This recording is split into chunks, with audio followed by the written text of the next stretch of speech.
All right, in this video, we're going to be talking about static friction.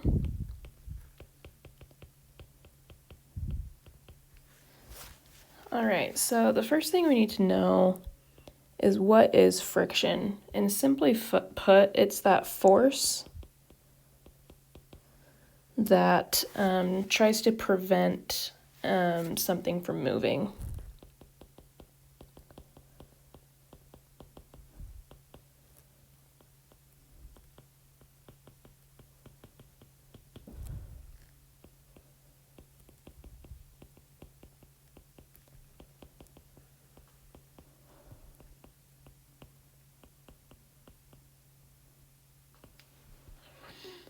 All right, so for example, if you had some sort of box on the ground and you're trying to push this box across the floor, there's going to be some sort of friction force associated with this surface. All right, so when you try to move the box this way, your friction force is acting against that and pushing back this way. So we call that your F sub S force. Now, depending on what kind of surface this is going to depend on how much friction is created. And so with every surface, there is a coefficient of static friction associated with it.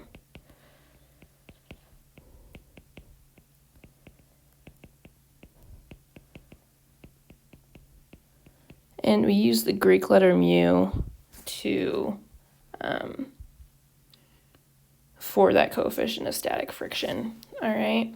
Now this friction force has the equation of your coefficient of static friction times the normal force acting upon the object. Now this normal force here is the force that acts perpendicular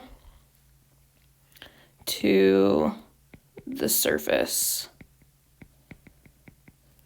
of your object.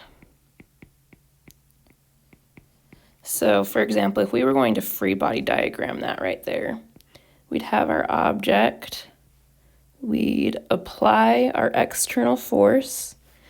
Now there's going to be a force that pushes up on this object, which is your normal force, right? That's holding it up from falling through the floor.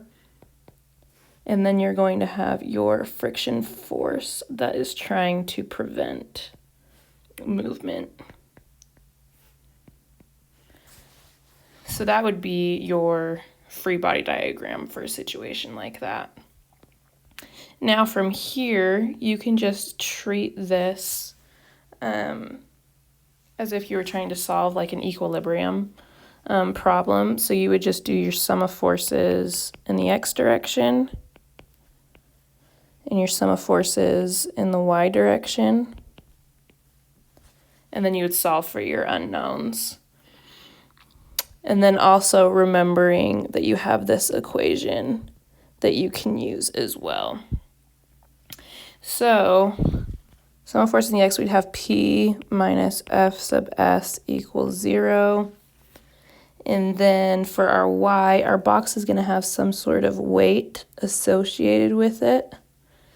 So we would have N minus W equals 0.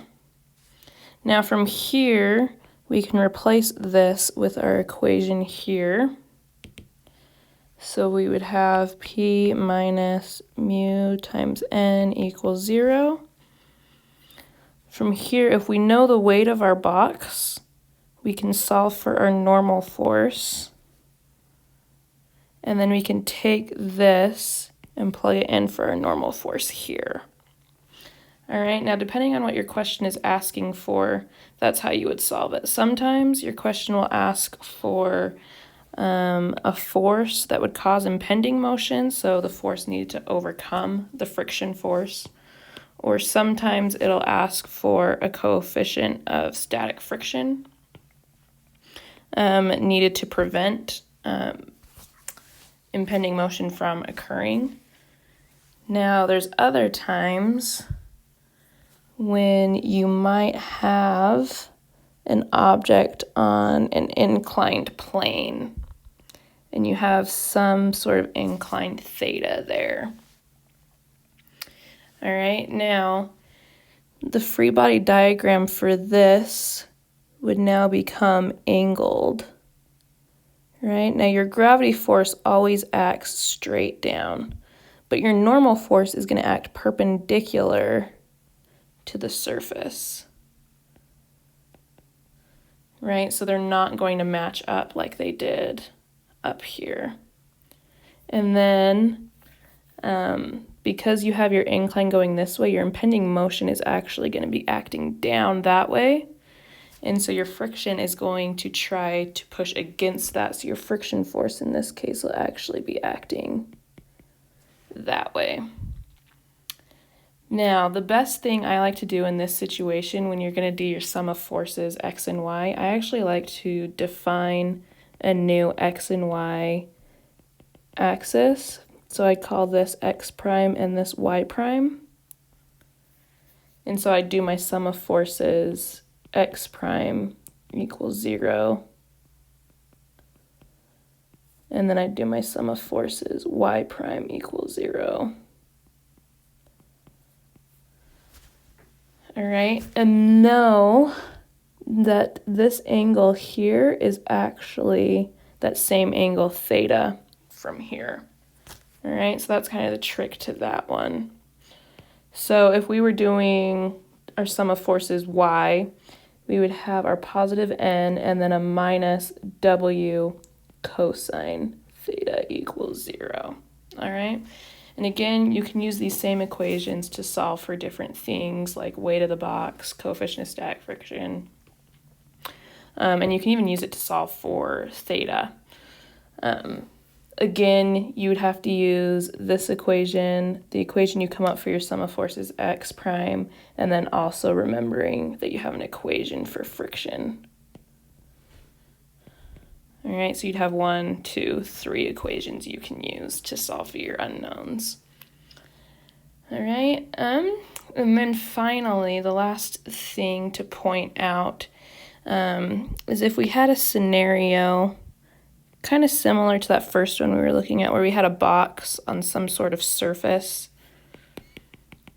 and we were pushing it at some height h, depending on how tall or short this length h is, there are two different scenarios that can happen to this box. It would either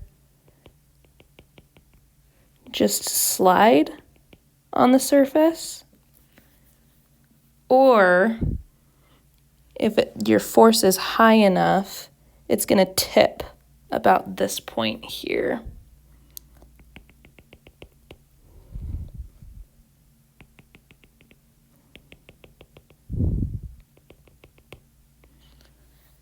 All right, so you have to actually check both situations because you won't know what situation controls until you check both of them. So if you're going to check for tipping,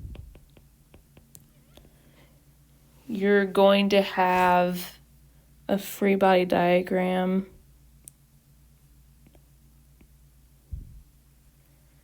that looks like this. So this is your force that you're pushing on the box with. You're going to have your normal force. Since it's being tipped like this, the only part of your box that's now touching the floor is this corner right here. So your normal force and your friction force act at that point right there. All right, and then of course you'd have your weight acting through the center of gravity.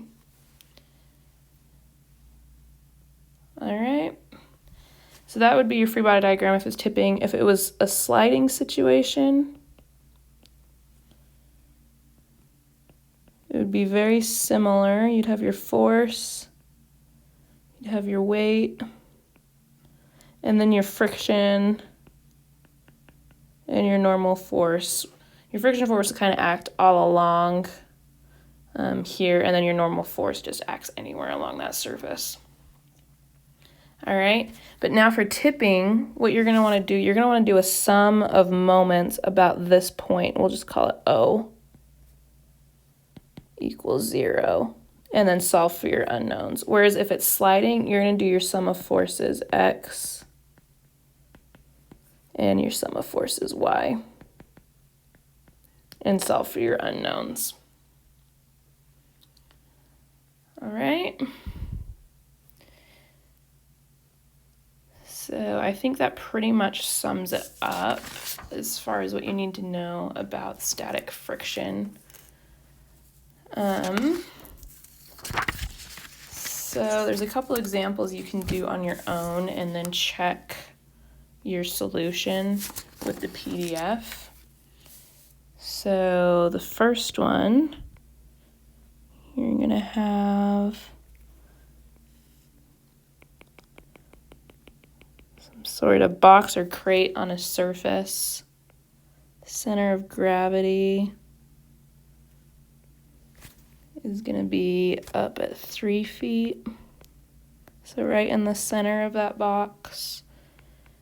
And then in 1 foot on each side. And then you'll have a force P acting at 5 feet high. All right. Now for this, we want to find the coefficient of static friction that will prevent motion. What we do know is that the weight of the box equals 500 pounds. And we're pushing on it with a force of 100 pounds.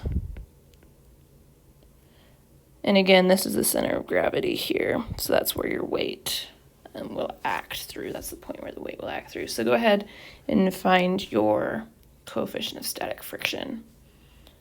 And then check your answer with the solution.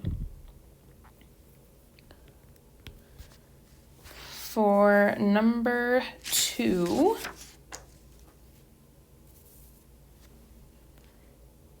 we actually have an inclined plane. This is theta. This is our object there. And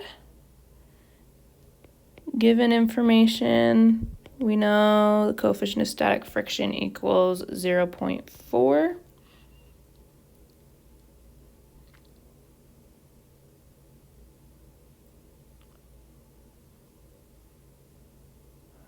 And that the box weighs 50 pounds.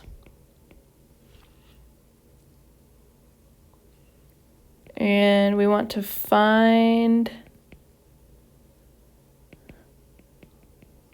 largest theta for impending motion.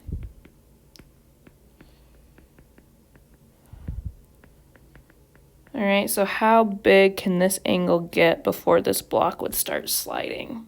All right. Then finally, again, we're going to have an inclined plane, but this time we know this is 45 degrees. You've got some sort of crate there. We know the crate weighs 30 pounds. And the coefficient of static friction is 0.3. And then we also are pushing on this block with a force P.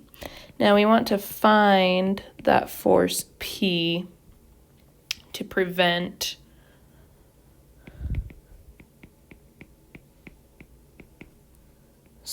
sliding. So in other words, how much force do we have to push on this box in order to keep it from sliding down that way? All right. So go ahead and do those and check your answer with the solution in the PDF. Again, these are just numbers 1, 2, and 3 in that PDF. And then go ahead and run through the quiz for this section.